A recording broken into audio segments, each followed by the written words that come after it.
Let's continue today. It was true then, he had stolen the horse. There was no question about it. He had come to invite me to ride or not as I chose. Well, it seemed to me. Now here, look at this little boy. This boy Aram of 9 years of age, and he's trying to justify the wrong that his cousin has done. What is the wrong that his cousin has done is that he has stolen a horse. He has stolen a horse, and he has come to this his cousin Aram, to come and join him on the ride. अभी उसका मन इतना ज्यादा कर रहा है to go on that horse ride. He is so tempted to go on this horse ride because this is all he had been dreaming of his entire life so far and desiring. And here was the opportunity. And in the light of this opportunity, he is not even willing to agree to the idea that the horse has been stolen, because surely they cannot afford it. So, well, it seemed to me stealing a horse for a ride was not the same thing as stealing something else, such as money. So he's justifying this act in his heart to himself. So this is not stealing. For all I knew, maybe it wasn't stealing at all. And he says, if you're crazy about horses, the way my cousin Murad and I were, it wasn't stealing. And how did he justify it? He said, it wouldn't become stealing until we offered to sell the horse, which of course we knew we would never do. So the justification that he gives to himself, he says, it's not stealing until you actually exchange it for money. So till such time, I guess it's mostly borrowing. So he's justifying the action of his cousin Murad by saying that Murad has borrowed the horse, he has not really stolen it. Let me put on some clothes, I said. All right, he said, but hurry. I leaped into my clothes. Leaped into my clothes, put on my clothes very quickly. I jumped down to the yard from the window and leaped up onto the horse behind my cousin Murad. That year, at the edge of town on Walnut Avenue, behind our house was the country. So that year, these guys, the boys, they were living at the edge of town on the Walnut Avenue. Avenue means a road. Behind their house was the country. Country here means the village side, the countryside, or the farmland. And what all did it have? It had vineyards. Now this is not called vineyards. V-I-N-E nahi bolenge isko. It's called vineyards, right? Vineyards are place where you grow grapevines. Then there were orchards, irrigation ditches, and country roads. Country roads, village roads. In less than 3 minutes, we were on Olive Avenue, and then the horse began to trot. The air was new and lovely to breathe. The feel of the horse running was wonderful. My cousin Murad, who was considered one of the craziest members of a family, began to sing. I mean, he began to roar. So this is one of the characteristics. My cousin Murad was considered one of the craziest members of the family. So this guy was really out of his head. And he was like in his own world. He would not bother with traditions and things, or what we thought would be too brash. He would already get over and done and gotten over with. So he was a very outgoing person. He was an extrovert. He was someone who was very affable. Okay. He was somebody who was full of life. So these are the characteristics that you can use to describe him. Is this clear? Okay, we've come across a word called gait, right? The word is trot. So I'm going to show you a short video on every gait of a horse. Gait, G-A-I-T. It means the manner of walking. So here's the video. Just watch it for a minute. It's a short video.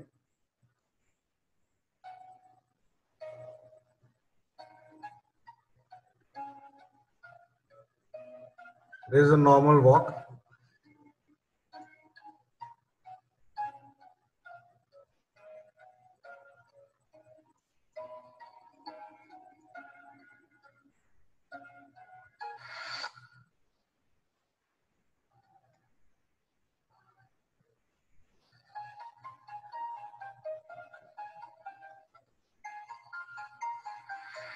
This is a trot. This is how the boys were traveling at that time.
Okay, so that was how the horsey does the things.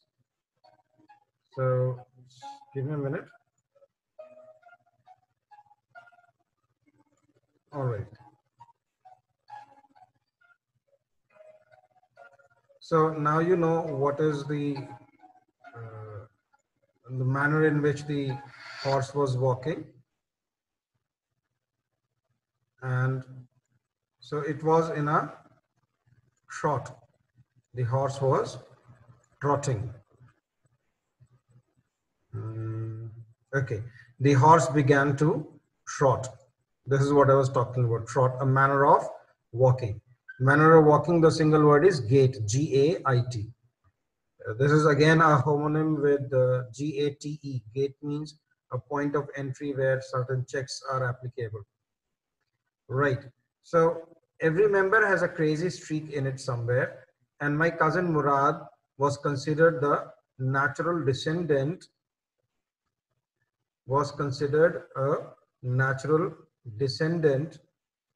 of crazy streak in our tribe.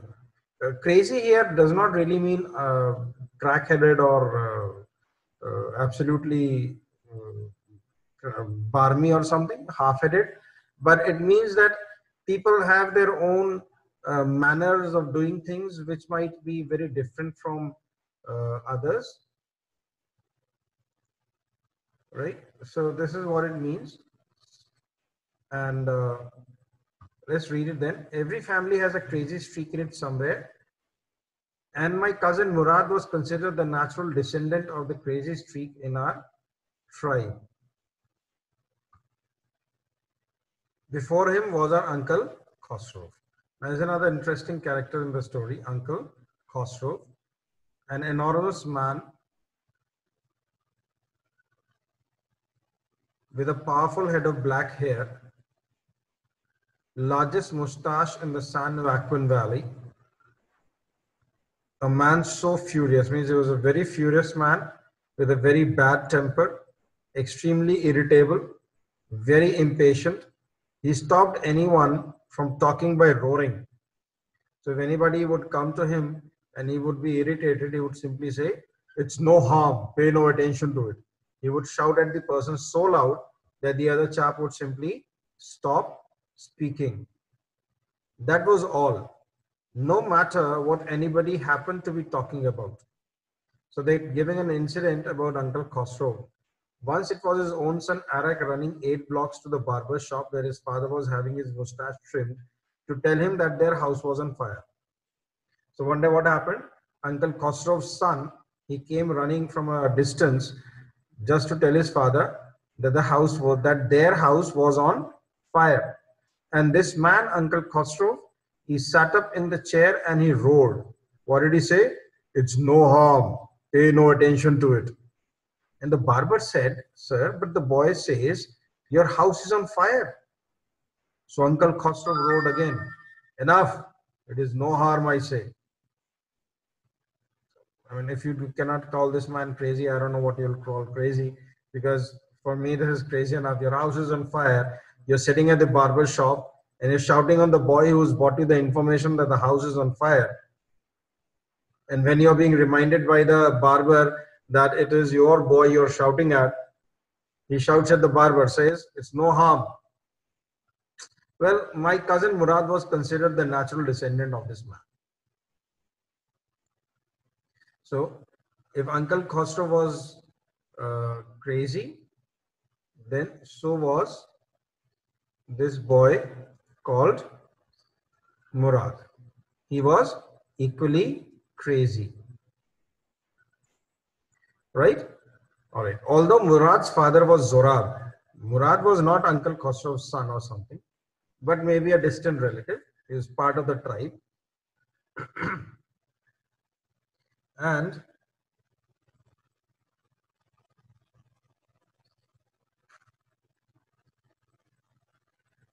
And what was there? A man could be a father of his son's flesh. In our tribe, it could be easy for a man to be father of his son's flesh, but that did not mean that he was also the father of his spirit. You know, it's like something when we were small, or when somebody sees us for the first time, said, oh my God, he looks so much like his grandfather, or he looks so much like his uncle. Now that doesn't mean he's his uncle's son. It's just that one of his ways or manners of doing things would be very similar to someone else in the extended family. And it's like, भाई इसका गुस्सा तो अपने ताऊजी जैसा है. अभी ताऊजी से उसका बॉडीली कुछ लेना देना नहीं है. But the way he gets angry is like he gets angry like his uncle. So the distribution of various kinds of spirit in our tribe had been from the beginning capricious. There's a new word. Please write it down. Capricious simply means led by or indicative of unpredictable change. Erratic. Unpredictable change or erratic. Arbitrary, fickle, impulsive. There's some of the synonyms of the word. I'll repeat. Arbitrary, A-R-B-I-T-R-A-R-Y, arbitrary. Careless, erratic, E-R-R-A-T-I-C. Fickle, F-I-C-K-L-E. Or fanciful or witty. That's the old meaning of the word. Fanciful or witty, W-I-T-T-Y. Okay. The antonyms for this word are cautious. The opposites are cautious, predictable, reasonable, sensible, stable.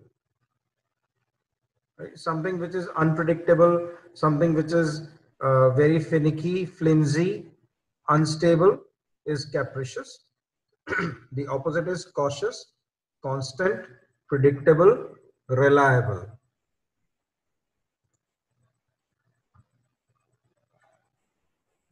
Is this clear so far?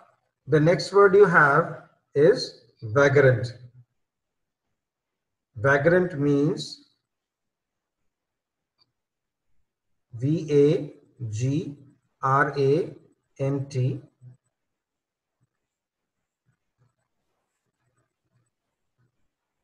Vagrant means idle, wandering from place to place. The word leads on to the word vagabond. So vagrant means something which keeps moving. Something that keeps moving. Vagrant. Transient is one of the synonyms. T-R-A-N-S-I-E-N-T. Transient. A drifter. D-R-I-F-T-E-R. Drifter. Floater. F-L-O-A-T-E-R. Floater. Or wanderer. Somebody who does not stick to one place. So he says, our tribe, there were spirits in our tribe that were very capricious. Capricious, like I said, very witty and very temperamental, fanciful, erratic, and they were vagrant. Vagrant means they kept moving from one person to another person. They would never stay stable. So Murad was something like this. He had inherited a capricious and vagrant spirit, the same spirit that he shared with Uncle Murad, although his father was Mr. Zora. We rode and my cousin Murad sang. For all I knew, we were still in the old country, where at least according to some of our neighbors, we belonged. We let the horse run as long as it felt like running. At last my cousin Murad said, "Get down, I want to ride alone." "Will you let me ride alone?" I asked. "That is up to the horse," my cousin said. Now here's another thing that we'll find about Murad. He knows a lot about animals and a lot of other things. So we'll see in time as we go along. "Get down. The horse will let me ride," I said. And this young boy of 9, he says, very pretty confident, he said, no, the horse will let me ride. "We shall see. Don't forget." And this is it. Murad said, "Don't forget that I have a way with a horse." And his younger cousin, Aram, he joined in the same tone. He said, "Well, any way you have with the horse, I have also. Whatever you can do with a horse, I can also do with a horse." Although, please remember, this is the first horse ride that our narrator is having. And look at the confidence he has. "For the sake of your safety," said Murad, "get down." "All right," I said, "but remember, you've got to let me try to ride alone." So the dream is to ride alone. I got down and my cousin Murad kicked his heels into the horse and shouted, "Wazire, run." Who is Wazire? Wazire is the